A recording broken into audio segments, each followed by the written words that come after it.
Bienvenue à vous sur la télévision Isanganiro. Ravi de vous retrouver pour la présentation de ce journal en langue française.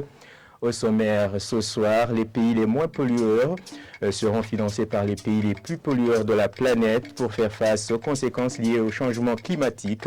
C'est l'un des accords de la COP 27 qui se tient en Égypte. Vous suivrez tout au début de ce journal Évariste Ndayishimiye, président de la République du Burundi, à son retour de Sharm el-Sheikh. C'était ce mercredi soir. La vaccination contre la peste des petits ruminants ne va pas empêcher l'abattage de ces animaux en province Rumongue, rassure le chargé d'inspection vétérinaire dans cette province. Il ajoute par contre que l'interdiction d'abattre ces animaux reste de rigueur dans les communes où la vaccination contre la fièvre de la vallée du Rift est en cours. Voilà pour l'essentiel de ce journal.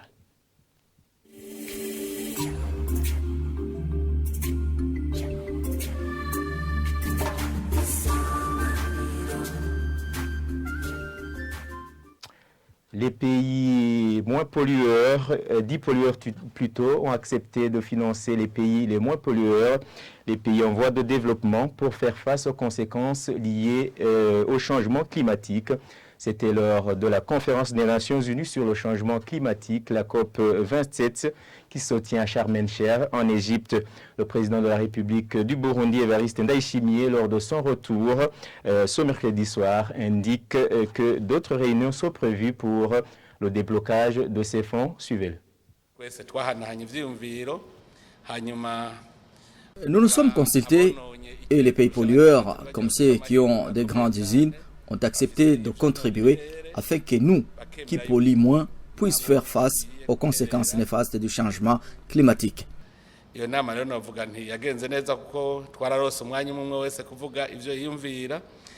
dirais que la réunion s'est bien passée car nous avons eu le temps de dire le fond de notre pensée. Les représentants d'autres pays nous ont parlé de ce qu'ils pensent du Burundi. Nous nous sommes rendus compte qu'il y a des fonds qui sont attribués aux pays de la sous-région, mais que le Burundi n'a pas encore demandé, notamment ceux de la région des Grands Lacs, une région qui rassemble le Burundi, la Zambie et la RDC. Il y a aussi des fonds qui sont donnés à la région, trouve près du lac Victoria. Donc, les discussions se poursuivent.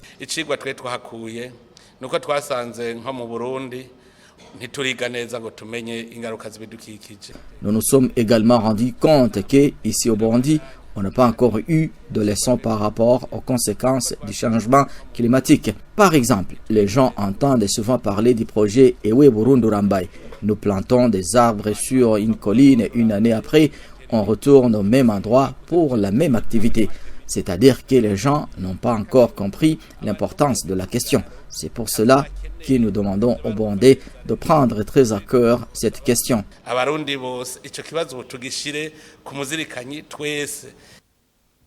La corruption pour acheter le silence des autorités et le peu d'équipements dont dispose le Bureau burundais de normalisation BBN sont en partie à la base du non-retrait à temps sur les marchés de certaines boissons qui ne respectent pas les normes et les standards exigés. C'est le point de vue de Kefa Nilidi, président du parti Codeou, ce mercredi, réagissant sur la fermeture du ministère de l'Intérieur de certaines unités de transformation de ces boissons. Pour lui, la santé de la population devrait primer sur les intérêts d'un petit groupe de personnes. Suivez-le.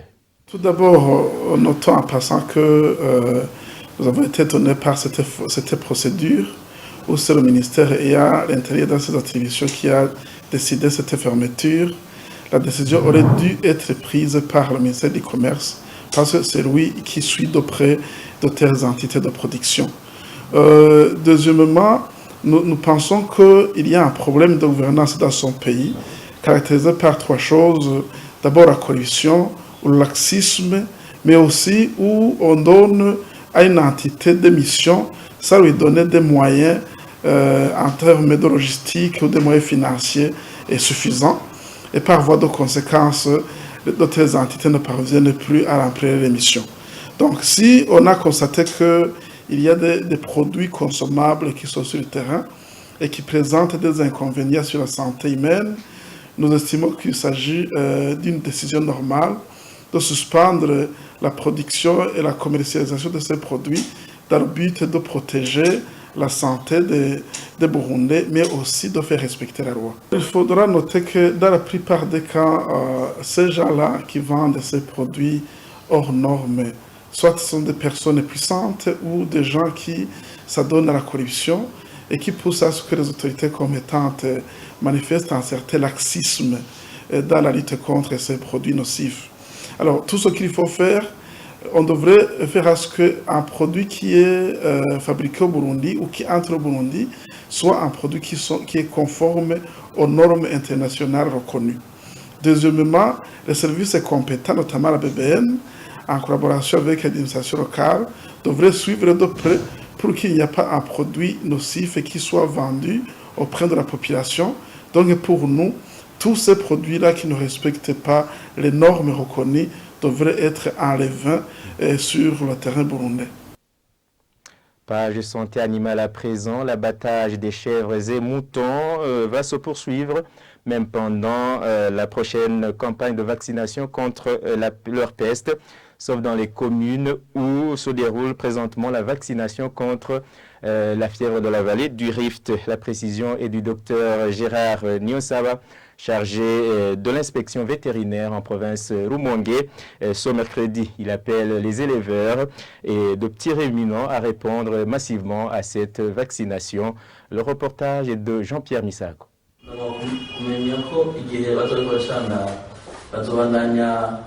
Une des questions soulevées par les participants dans cette réunion provinciale d'information et de préparation de la campagne de vaccination contre la peste des petits ruminants en province de Rumongue a été de savoir si l'abattage des petits ruminants va se poursuivre lors de cette campagne.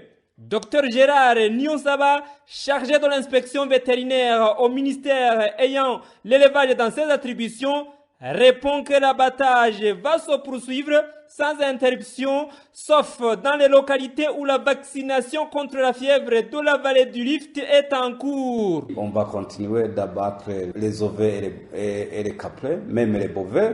Il faut continuer à consommer ces viandes, sauf les provinces où on est en train de vacciner la fièvre de la vallée du Rift. Il y a les provinces comme Chibitoke, provinces comme Ngozi, il y a les provinces Kayanza, Gitega, Kirundo et tout ça.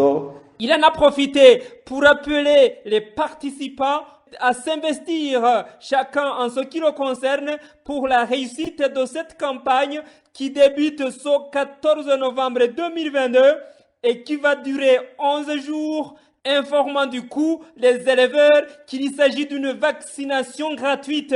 Plus de 3 millions de chèvres et moutons confondus, âgés de 3 mois et plus, sont concernés par cette vaccination au niveau national.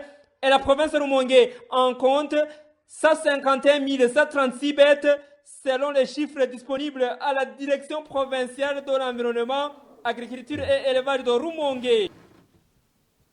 Pas toujours en page santé, mais chez les humains, la ménopause est l'arrêt du cycle menstruel chez la femme et qui correspond à la fin de la période reproductive. La ménopause peut être précoce ou tardive, explique le gynécologue Dr Gabriel Nahayo. Elle survient généralement après 51 ans. Et l'une des signes annonciateurs majeurs est la survenue irrégulière des règles, ajoute toujours Dr Gabriel Nahayo. Suivez cette chronique santé de Ornella Mucho. La ménopause normalement intervient à 51 ans et ceci est vrai pour toutes les espèces humaines. On a une fourchette d'années qui va de 45 à 55 ans avec une médiane qui est à 51 ans. En dehors de cette période qui court de 45 à 55 ans, on peut avoir une ménopause précoce lorsqu'elle intervient avant 45 ans. Ce sont des phénomènes qui sont aux écarts de la normalité et qui sont sous-tendus par les mêmes phénomènes que la ménopause normale.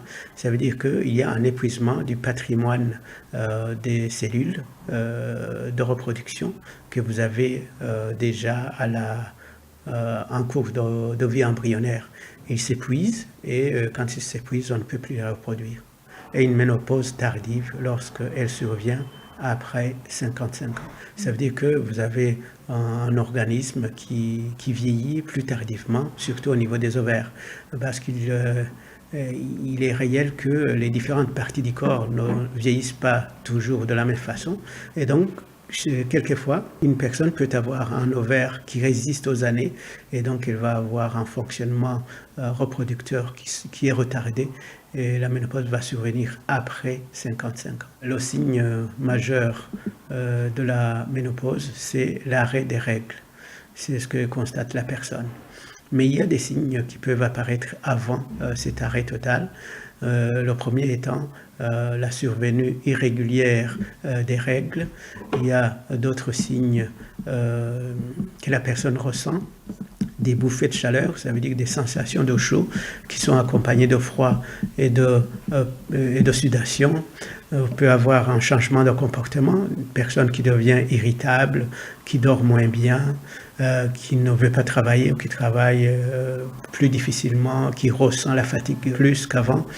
Vous pouvez avoir des modifications au niveau de la sexualité, avec un désir qui diminue, une lubrification des voies génitales qui diminue, et des choses que la personne ne constate pas. Donc c'est tout un tas, une panoplie de signes que la personne ressent, que la personne ne ressent pas, et qui concourent tous à définir la ménopause. Vous l'aurez compris, c'était l'interview du docteur Gabriel Nahayo et non de la chronique santé de Ornella Mucho. Mais le docteur Nahayo s'était entretenu avec notre consoeur Ornella Mucho. Eh bien, c'est par ici que nous mettons un point final à ce journal. Merci de nous avoir suivis. Merci à l'équipe de la rédaction télévision de m'avoir aidé à préparer et à présenter ce journal. Bonne suite des programmes sur votre télévision.